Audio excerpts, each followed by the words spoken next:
চিনি দিলাম, একটু পানি দিয়ে চিনিগুলো গলাতে দিয়ে দিলাম। কাশ্মীরি আচার বানাচ্ছি বন্ধুরা,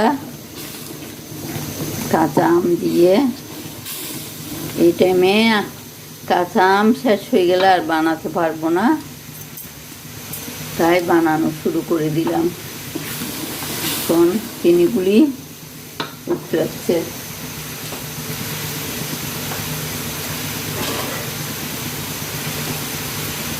এখন আমি আদা দিয়ে দিব।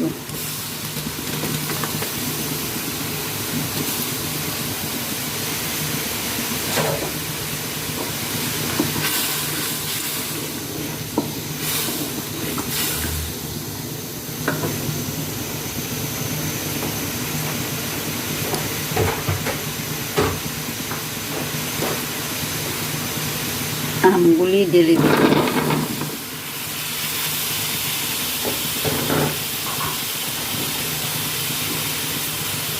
একটু লবণও দিয়ে দিব। নাড়াচাড়া করে আস্তে আস্তে আস্তে আস্তে ধীরে ধীরে রান্না করতে হবে। এখন দিয়ে দিব শুকনো মরিচ কয়েকটা।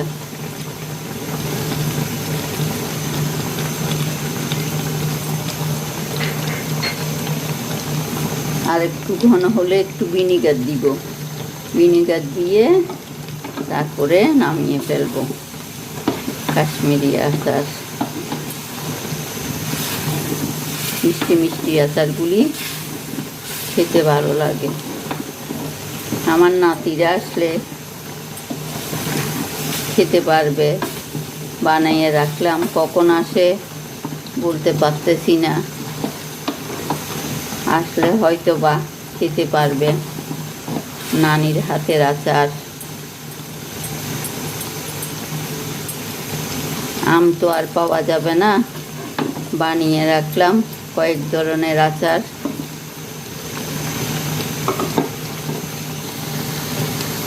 উপর দিয়ে একটু ভিনিগার দিব আন্দাজ মতো।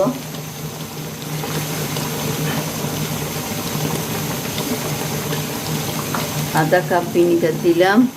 বিসমিল্লাহ।